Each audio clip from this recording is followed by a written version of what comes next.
So guys, for today's video, pupunta tayo sa isang park dito sa Japan. Anyway, dito lang naman malapit sa place ko.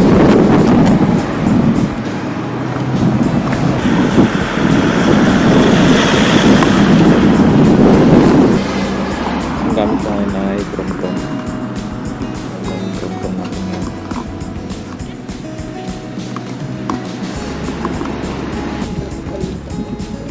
Let's go.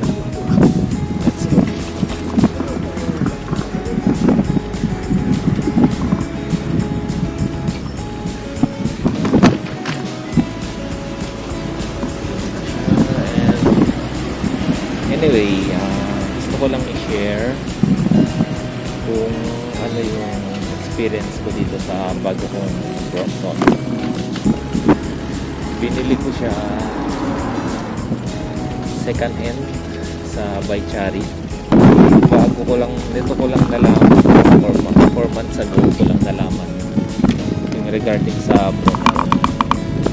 Nagtitingin ako ng mga reviews, mga gumagamit ng Brompton bicycle, and sa tingin ko naman mukhang satisfied naman sila eh. Maganda yung mga feedback kasi travel mo siya kung saan saan. Pwede mong isakay sa train, sa bus, sa aeroplano, which is pasok na pasok sa taste ko regardless sa price niya. So ganun, isang park to eh dito.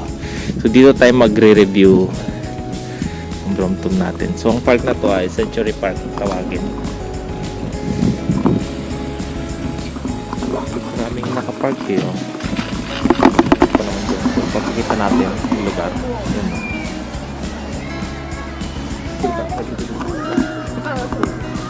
Tayo pa naman tao dito sa park na to.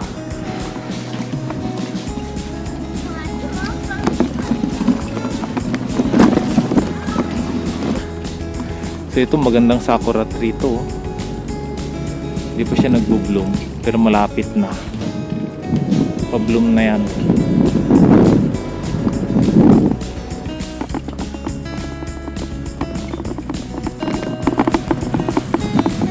Nagputol na sila ng mga kahoy dito. Dati ang daming kahoy niyan, lalaki. Mga ganong puno. 3 PM na.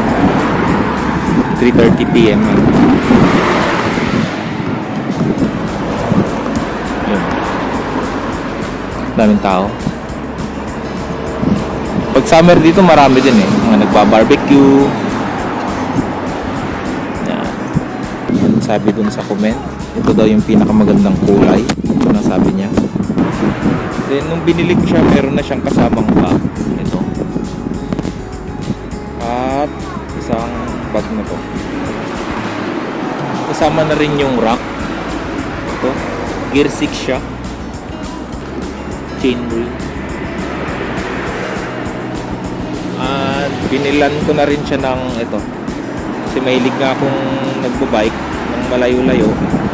At kailangan ko ng cellphone holder. So napabili na ako. So since second hand siya, hindi naman mawawala yung mga gas-gas tulad nito.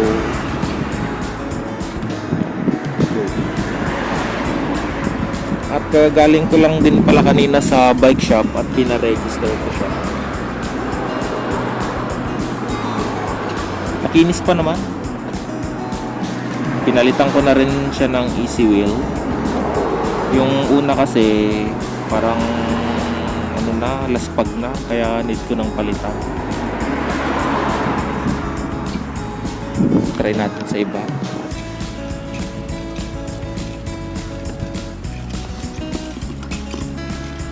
This is my Brompton setup.